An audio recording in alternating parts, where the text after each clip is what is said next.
Parlez-nous de vos choix d'écriture, avec le narrateur qui s'adresse directement au lecteur, le ton léger, l'humour omniprésent et les jeux de mots.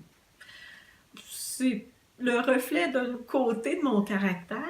Encore là, c'était le choix de narration, ça fait partie de l'exploration en tant qu'écrivaine pour trouver un ton juste, puis un personnage qui va rejoindre les lecteurs.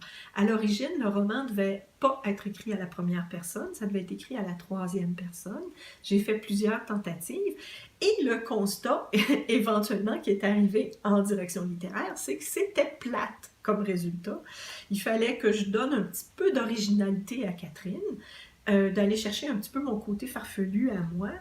Et c'est là que je me suis rendu compte que ce roman devait être raconté à la première personne.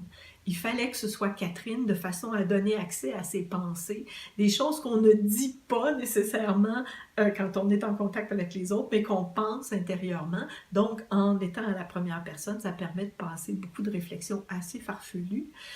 Quoiqu'il y a d'autres personnages qui sont là aussi pour apporter un peu de fantaisie dans le roman.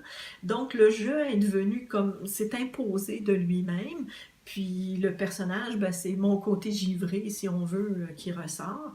Et moi, je me suis rendu compte à la relecture, ensuite quand j'ai travaillé plus au niveau du détail de l'écriture, que ressurgissaient mes influences lointaines de mon adolescence. J'ai lu beaucoup de romans policiers quand j'étais adolescente. Et vers l'âge de 13 ans, j'ai découvert San Antonio, qui était ce genre de narrateur qui interpellait le lecteur. Moi, vous me connaissez, c'est le titre d'un roman de San Antonio d'ailleurs, et ça a tendance à ressurgir dans les Catherine Sylvestre. Moi, les amis, vous me connaissez. Catherine Sylvestre, merci.